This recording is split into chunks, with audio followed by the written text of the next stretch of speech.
akhirnya masuk ini. Kalau akhirnya masuk. Sebentar. Saya belum habis ngomong. Soalnya beliau tadi nggak mau masuk. Aku pikir tadi gini-gini, tadi ada telepon. Betul. Rindu juga beliau ya. Rindu juga. Nah, jadi teman-teman semuanya, tidak ada satu manusia pun yang bisa memisahkan kita dari dosa. Semua nabi dan rasul, tidak ada yang bisa memisahkan kita dari dosa kita. Sehingga Tuhan harus turun dalam wujud manusia. Makanya dikatakan dalam iman saya yang lama, fa'arsalna ruhuna, maka kami mengutus roh kami dan dia menjelma menjadi manusia yang sempurna. Tetapi ini ada hal yang sangat luar biasa di dalam hadis ini, dalam ayat ini, fa'arsalna ruhuna, maka kami mengutus roh kami dan dia menjelma menjadi manusia yang sempurna, dibuat oleh penafsir Al-Quran. Di situ adalah ruhuna yang dimaksud itu adalah rohnya Jibril.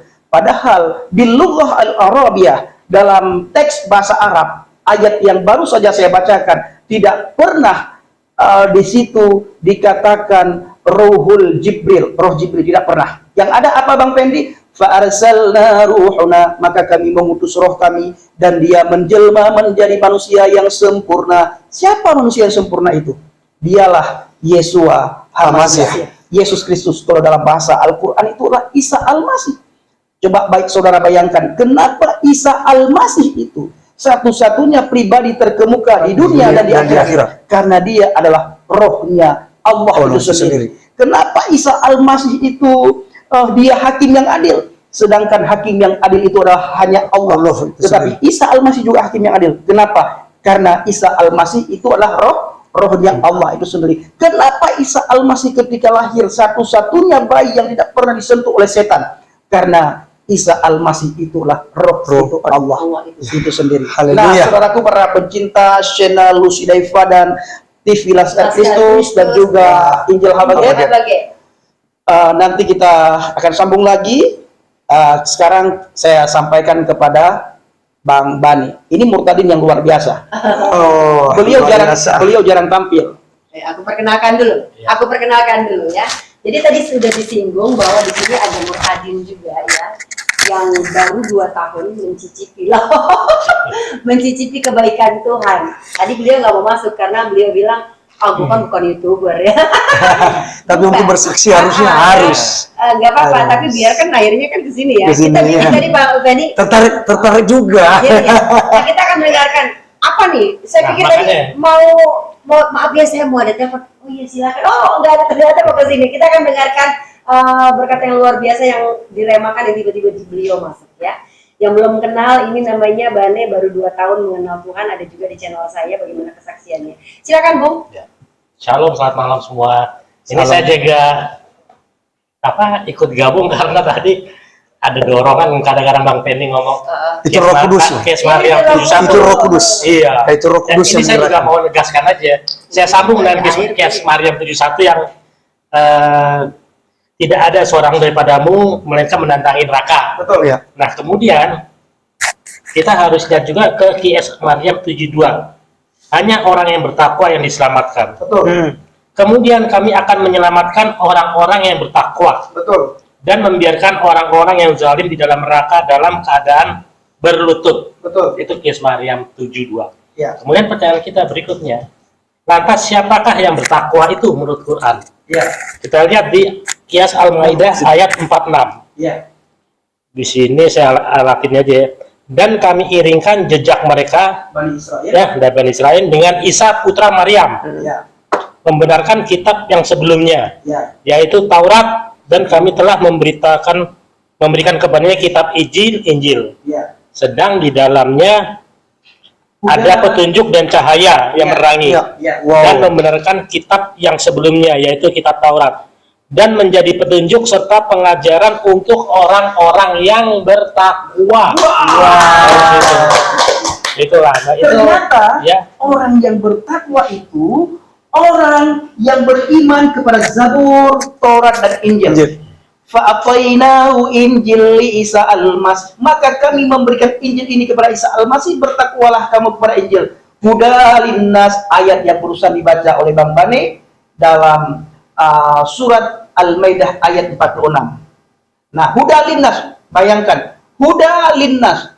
Di situ ada petunjuk linnas untuk manusia, bukan untuk orang Kristen, bukan untuk orang Katolik, bukan untuk orang gereja, tetapi linnas untuk manusia. Wa nurun linnas, dan dalam Injil itu ada cahaya bagi manusia, dan membenarkan kitab sebelumnya. Ya, kitab sebelumnya, kitab Taurat dan Injil. Kitab Taurat menjadi petunjuk serta pengajaran bagi orang-orang yang bertakwa. Jadi Al-Quran sendiri jelas di situ siapa orang yang bertakwa. Iya, Seperti itu. jelas sekali. Jelas. Jadi itu gini loh, kita apalagi kita sebagai ex-muslim ya Bang Wendy Iya, ya. betul. Bukan berarti kita membenci atau apa, tapi cobalah galilah. Ya. Gali sendiri Al-Quran. Artinya gali sendiri itu jangan kita merasa benci atau apa. Posisikan, anggaplah kita bukan Islam, kita bukan Kristen. Ya. Anggap seperti itu ya. Ya. Kita cari kebenaran nih. Ya. Kita gali sendiri semua Al-Quran. Kalau kita bingung minta petunjuk, jangan ke ustadz, jangan ke pendeta, langsung ke Tuhan. Pasti nanti akan Tuhan siapa yang akan ngasih petunjuk di situ. Itu yang saya alami, makanya saya terima Yesus. Itu Bang Fendi. Siap. Ya, Terima kasih, Pak. Luar biasa. Haleluya. Lanjut nih. Ini kalau masalah dalil, saya nggak kedengeran. Kalau masalah dalil-dalil, beliau luar biasa. Putra Ya. Aceh. Putra ya Aceh, kan? is the best. Nanti kalau kita bicara kebenaran firman Tuhan, Pak Pendeta. Wow. Jadi bisa dibilang kami berdua lagi belajar ya, Bunda. Karena saya juga belajar terus menjadi serikandi Yesus. Bagaimana kita, pada prinsipnya tugas kita sebagai orang Kristen ini yang kadang-kadang menjadi salah dilakukan orang Kristen. Ya. Orang Kristen berpikir dan bukan berpikir, tapi mereka sudah setuju melakukan. Tugas orang Kristen apalah? Mengkristenkan orang. Ya. Nah itu salah. Ya. Tugas Kristen, tugas orang percaya atau orang bisa lihat kita dalam orang Kristen, tugasnya cuma satu, beritakan Injil keselamatan. Ya. Hanya itu, saudaraku. Makanya Betul. fokus saya saat ini adalah beritakan kabar baik. Wow, Nah, lanjut, luar Bu. biasa. Ini kita timpalin yang dari bahasa ini dulu nih. Nanti baru kita bicara tentang pengertiannya firman Tuhan ya. Ya. Bu, mau ditambahkan lagi? Enggak kan, itu dulu ya, di TikTok dulu ya. Ya. Nah, jadi Bapak Ibu, para pencinta channel Sudaifa dan TV Larkas Kristus, mari kita beritakan Injil. Saya kadang-kadang memberikan ilustrasi kepada teman-teman begini. Ini khusus kepada kita pribadi ya. Nah, coba kita tutup mata kita, lalu kita bayangkan di luar sana atau di depan kita ada banyak sekali teman, sahabat, kerabat kita yang lagi berjalan di mana mereka tidak tahu tujuan, dan ternyata di penghujung jalan itu ada jurang, dan di bawah jurang itu ada api yang menyala-nyala. Kita sebagai orang yang sudah percaya, dan kebetulan juga kita adalah melihat teman, sahabat, kerabat kita yang lagi berjalan menuju kepada kebinasaan. Apa respon kita sebagai sahabat? Apa respon kita sebagai keluarga? Apa respon kita sebagai teman? Apakah kita berdiam diri, tidak mau membantu dan menarik tangannya? Atau kita membiarkan, biarlah. Nanti kalau kita bilang dia marah, Bapak Ibu, sekalipun dia marah, benci, menghina, mencaci maki, mencemooh, mengolok-olok kita, Injil itu harus diberitakan. Yes. Injil harus diberitakan. Maka Alkitab sangat tegas memberitahukan kepada kita semuanya, celaka kita apabila kita tidak memberitakan Injil. Bahkan di ayat yang lain, seandainya mereka jatuh dalam kebinasaan dan kita belum memberitakan Injil kepada mereka, dosa, kesalahan mereka ditimpakan kepada kita. Yes. bukan kepada kita. Dan apabila kita tidak melakukan hal itu, maka hukum yang kedua tidak kita lakukan. Apa itu hukum yang kedua? Kasihilah sesama manusia sebagaimana engkau mengasihi dirimu sendiri. Sebagaimana kita tidak mau jatuh dalam jurang, masuk neraka, kita juga harus mengasihi teman kita supaya mereka pun tidak masuk neraka. Ayat yang tadi saya bacakan, wa in minkum illa wariduha kana ala rabbika hatman maqdiyan. Semua orang di antara kamu akan mendatangi neraka. Hal itu bagi Tuhanmu suatu kemestian yang sudah ditetapkan. Kalau seandainya saya bertanya, ini semua orang, ya, semua orang Pak Bani. Pertanyaannya, apakah orang Bapak bertiga masuk neraka? Bang Arif? Semua orang telah berbuat dosa. Semua orang di antara kamu akan mendatangi neraka. Hal itu bagi Tuhanmu suatu kemestian yang sudah ditetapkan. Pertanyaan saya, apakah orang apa masuk neraka? Masuk neraka? Kenapa masuk neraka? Ya karena diharuskan. Diharuskan, harus sudah kepastian. Siapa yang ngomong? Itu firman yang tadi. Di mana? Kesabaran 71. Iya. Apakah saya yang ngomong? Bukan. Jadi Al-Quran sendiri yang ngomong. Al-Quran sendiri yang ngomong. Iya. Kan bukan kita yang ngomong. Firman-Nya ya. Firman-Nya Firman-nya. Al-Quran itu sendiri yang ngomong di surat Maryam 19 ayat 71. Jadi, apa yang kita sampaikan ini itu punya data, fakta. Jadi jangan dianggap ketika kita menyampaikan kebenaran, kita buka faktanya, kita buka dalilnya, ada hadis, ada ayatnya, dianggap penistaan. Jangan dong. Ya. Bagaimana saudara selama ini menghina iman kekristenan, menghina Alkitab? Saudara berkata, siapa man kharajal minal islamu yadkhulun nar, siapa yang keluar dari agama Islam itu mati masuk neraka. Ya. Pertanyaannya, apakah ada ayat dalam Al-Qur'an siapa yang keluar dari agama Islam masuk neraka? Apakah ada ayat dalam Al-Qur'an di luar agama Islam itu mati masuk neraka? Yang ada itu semuanya. Yang menentukan itu Tuhan. Jadi tidak ada yang bisa melawan ketentuan Tuhan. Ya. Jadi semuanya kemana? Ke neraka. Bahkan dalam surat At-Tin dikatakan, kami menciptakan sebaik-baik makhluk. Manusia ini diciptakan dengan sebaik-baik makhluk. Lalu ditempatkan ke tempat yang paling rendah. Nah lo, mampus deh. Silakan Bang Bani, ada yang ditambahkan sebelum kita sampaikan kepada Bapak Duta? Iya. Bung Fandi bukan menambahkan, ini pasti kasih PR lagi dia. Nah, ini saya cuma justru sebaliknya saya agak lupa di surat An-Nisa atau apa ya, dia bilang bahwa justru pengikut-pengikut Isa Al-Masih yang akan diangkat dan dipisahkan dari mereka orang-orang yang kafir. Betul. Saya lupa surat apa nih. Iya, saya juga lupa ayatnya, tapi ada ayat mengatakan pengikut Isa Al-Masih adalah di atas Ya, orang kafir. di atas orang-orang Dan yang kafir. diangkat dan dikembali. Iya, iya. Ada Nah, itu ada ayatnya dalam Al-Quran juga. Ya. Baik, kita tidak akan panjang lebar untuk membahas firman kita dahulu ya. Ya. Tapi yang pasti kita bicara sesuai fakta ya. Betul. Itu adalah ayat yang pernah kita imani ya. Dan kita juga tidak jangan berkata, oh ini kok ngotak-atik firman orang, tidak. Iya. Lebih kepada ini pengalaman Iya. kami dahulu. Makanya Iya. kami akhirnya saat ini kami bersyukur karena kami punya iman yang luar biasa dan karena kami mempunyai keselamatan. Kita tinggalkan keimanan kami dahulu. Itu iman kami dahulu. Ya, bagaimana kami memang pasti masuk neraka karena memang udah ada firman-Nya. Ya, sebaik-baiknya apa yang kami lakukan, kami harus menyentuh neraka dulu, itu ada firman-Nya. Iya. Tapi itu adalah iman yang kami yakini dahulu. Nah, saat ini iman kami adalah iman bersama Yesus Kristus. Kita akan Bertanya tentang mendengarkan Bapak Arif yang ternyata beliau adalah seorang gembala. Nah, ini dari sisi firman yang saat ini setelah kita yakini itu adalah Injil. Nah, sebenarnya kami juga dulu harusnya percaya pada Injil ya Pak, Iya. tapi haram Pak. Iya. Abang dulu doktrinnya haram nggak megang Injil, Iya. baca Injil. Iya, Sudah dipalsukan ya. karena Itu tadi bisa benar. betul. Yang pertama, kenapa kita dilarang baca Injil? Karena Haram. haram, Arab. sudah dipalsukan, sudah Haram. dimensohkan. Iya. Yang paling mendekat itu bukan haram ya, tetapi sudah dimensohkan. Artinya sudah digudangkan. Iya. Artinya sudah digudangkan. Al-Quran datang untuk menyempurnakan kitab-kitab sebelumnya. Iya. Jadi ketika datang Al-Quran, kitab-kitab sebelumnya tidak boleh lagi membaca. Kenapa tidak boleh lagi membaca? Karena kitab-kitab sebelumnya sudah diubah-ubah di tangan manusia. Jadi seolah-olah kalau kita mendengar para ustaz, para mu'allaf, bahwa Al-Quran ada untuk menyempurnakan kitab sebelumnya, padahal Al-Quran sendiri tidak pernah meralat, Iya. meralat atau mengoreksi Injil. Ya. Saya ulangi Bapak Ibu, Al-Quran sendiri yang datang 650 tahun setelah Injil, ada sejarah yang mengatakan 350 tahun setelah Injil, tidak pernah mengoreksi akan Alkitab, atau tidak pernah mengatakan bahwa Alkitab itu sudah tidak berlaku lagi, sudah salah. Enggak.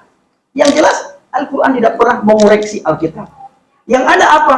Sebaliknya seperti ayat yang sudah saya bacakan tadi. Apa itu? Kami menurunkan Alkitab kepadamu.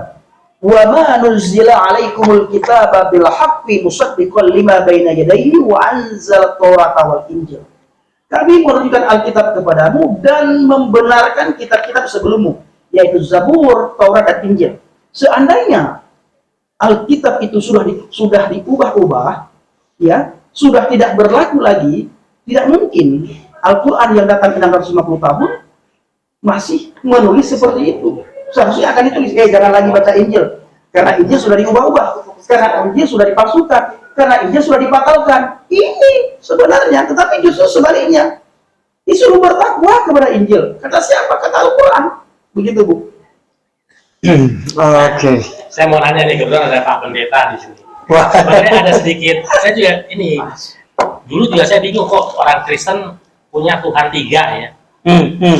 Ya, dan setelah itu kita bilang Trinitas. Ya. Nah, rupanya di Al-Maidah 116 itu dibilang bahwa kita tuh orang Kristen bertuhan kepada Allah, Maria, Isa, dan Maria. Iya. Dari situ makanya orang-orang Islam banyak menganggap bahwa kok manusia dituhankan, Mempersekutukan Tuhan. Ya, sebenarnya kalau boleh dijelaskan sedikit mengenai itu gimana Pak Pendeta? Oke, baik. Ya, terima kasih atas pertanyaannya buat Pak siapa tadi? Bane ya. Terima kasih banyak ya, bisa bersama-sama dengan anak-anak Tuhan yang baru dipilih ya di masa tua mereka. Ya, menjadi seorang pengikut Kristus atau laskar Kristus di akhir zaman ya. Dan saya percaya mereka akan dipakai terus oleh Tuhan untuk menjadi orang Kristen yang cendekiawan. Amin. Untuk membela dan meluruskan apa yang salah. Baik. Seperti yang saya sampaikan teman-teman sekalian, bahwa saya sangat bersyukur ada di tengah-tengah mereka, karena para murtadin ini orang-orang hebat bagi saya. Karena apa yang mereka alami belum tentu saya mengalaminya ya. Mereka terancam hidup mereka, terancam jiwa mereka, mereka ditinggalkan oleh keluarga hanya karena meninggalkan iman lamanya. Dan ini hal yang luar biasa sekali kalau saya renungkan ya, dibanding dengan saya sebagai orang Kristen sejak lahir, Pak. Ya, jadi saya pikir saya tidak pernah diusir oleh keluarga, ditolak oleh keluarga. Tetapi kalau para murtadin ini bisa melewati semuanya itu, saya percaya bahwa mereka adalah orang-orang yang hebat. Haleluya.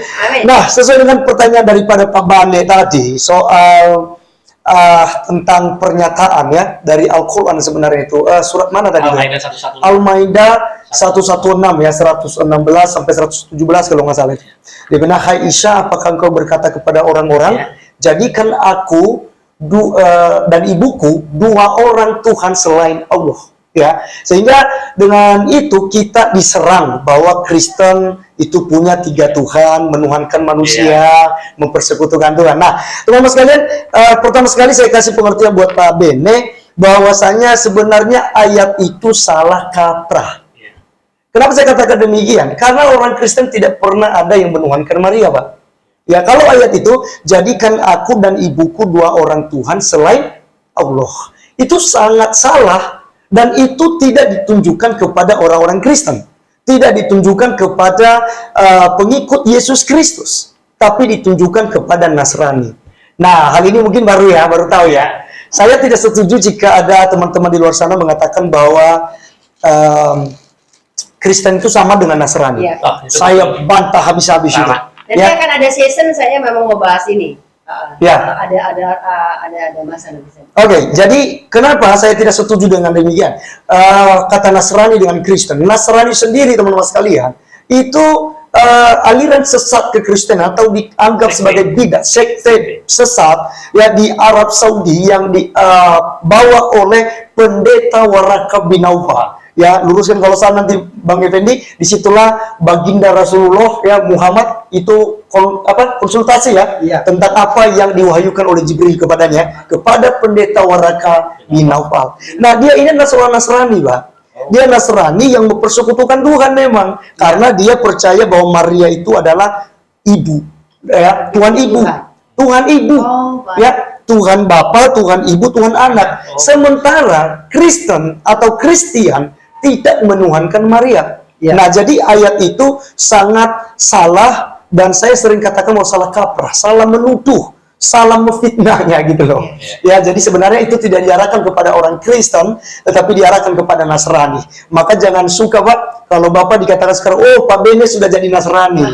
Tolak mentah-mentah, saya bukan Nasrani, tapi saya Kristen. Karena Kristen artinya pengikut Kristus. Haleluya. Nah, jadi teman-teman sekalian, untuk melanjutkan apa yang ditanyakan oleh Pak Bene, saya mau katakan kepada kita bahwasanya orang-orang Kristen seperti yang kita bahas dari awal tadi, sering ada framing bahwa orang Kristen itu berjuang untuk menghancurkan Islam dan mengkristenisasikan ya orang-orang yang bukan Kristen. Jadi ya sebenarnya kalau kita lihat itu tuduhan-tuduhan tanpa bukti sebenarnya. Tuduhan palsu. Tuduhan palsu. Karena pada dasarnya kita ini menyampaikan kebenaran ya. Kita hanya bercerita kok. Ibarat saya bercerita dengan Ibu Lucy dan juga Pak Bene, ya cerita soal iman. Jadi saya dikatakan di situ sedang mewartakan kabar baik. Apa itu kabar baik? Yaitu Injil. Nah, apa itu Injil? Yaitu tentang kehidupan Tuhan Yesus Kristus yang nantinya saudara kita di sebelah menganggapnya sebagai Isa Al-Masih. Ya, walaupun pada dasarnya cara pribadi nanti di sesi lain kita akan bahas, saya tidak setuju Isa Al-Masih dengan Yesus Kristus ya. Ya, tetapi di sesi lain, ya sesi lain. Tetapi kita ikut alur pikiran mereka. Betul. Ya, nah jadi kalau mereka katakan bahwasanya kita melakukan kristenisasi itu sangat salah sekali. Tapi kita menyampaikan kebenaran, kita memberitakan, memang ada ayatnya walaupun itu dikatakan oleh Ustadz Agustan sebagai obat kuat, ya obat kuat itu yaitu amanat agung ya. Matius pasal 28 ayat 19 sampai 20. Karena kata Ustadz Agustan, Bu, ya Pak Bene, dia katakan begini, orang Kristen itu tidak lebih daripada orang-orang yang impoten, yang tidak akan bereaksi kalau tidak ada obat kuat. Nah, apa itu obat kuatnya? Yaitu amanat agung. Dan ini sangat menista kekristenan ya. Nah, teman-teman sekalian, yang terakhir yang saya mau sampaikan ke Pak Bene, juga ada banyak orang salah mengerti tentang Injil. Ya, mereka berkata kita beriman kepada Injil, kita beriman kepada Zabur, kepada Taurat. Oke, tetapi banyak saudara kita di luar sana tidak paham tentang Injil. Mereka berpikir bahwa Injil itu sebuah kitab yang kedebuk jatuh dari langit, Pak, lalu diserahkan kepada Nabi Isa atau Yesus Kristus, lalu Yesus Kristus mengajarkannya. Itu salah. Ya, itu sangat salah. Tetapi Injil dalam kekristenan adalah tentang kehidupan Tuhan Yesus Kristus atau tentang kehidupan Isa Al-Masih itu. Mulai dari kelahirannya, mujizatnya, pelayanannya, pokoknya 3,5 tahun pelayanannya. Jadi dia berumur 33,5 tahun di muka bumi ini untuk mewartakan kebenaran, untuk menunjukkan jalan yang lurus itu, yang dicari-cari tadi, tunjukkan kepada kami jalan yang lurus. Dia datang ke dunia ya untuk mengambil rupa yang sangat hina. Ya, bahkan dia tidak terpandang seperti kita ini karena dia sangat hina sekali, dan itu jelas sampai hari ini dia diolok-olok. Kok Tuhan berkolor? Ya, tapi mungkin itu sebuah penghinaan, sebuah lelucon bagi mereka yang akan binasa. Tetapi bagi kita yang akan diselamatkan, itu sesuatu hal yang merupakan ganjaran yang mendatangkan keselamatan bagi kita. Amin. Amin. Jadi teman-teman sekalian, ya Injil tidak berbicara dengan sebuah buku, tapi Injil berbicara tentang pribadi Yesus Kristus ya. Nah, ada yang bertanya ini Bu Lucy, kalau begitu kenapa ada Matius, ada Markus, ada Lukas, ada Yohanes ya? Jadi ada 4 Injil ya. Nah, jadi kalau kita lihat ya, ini orang-orang yang menurut saya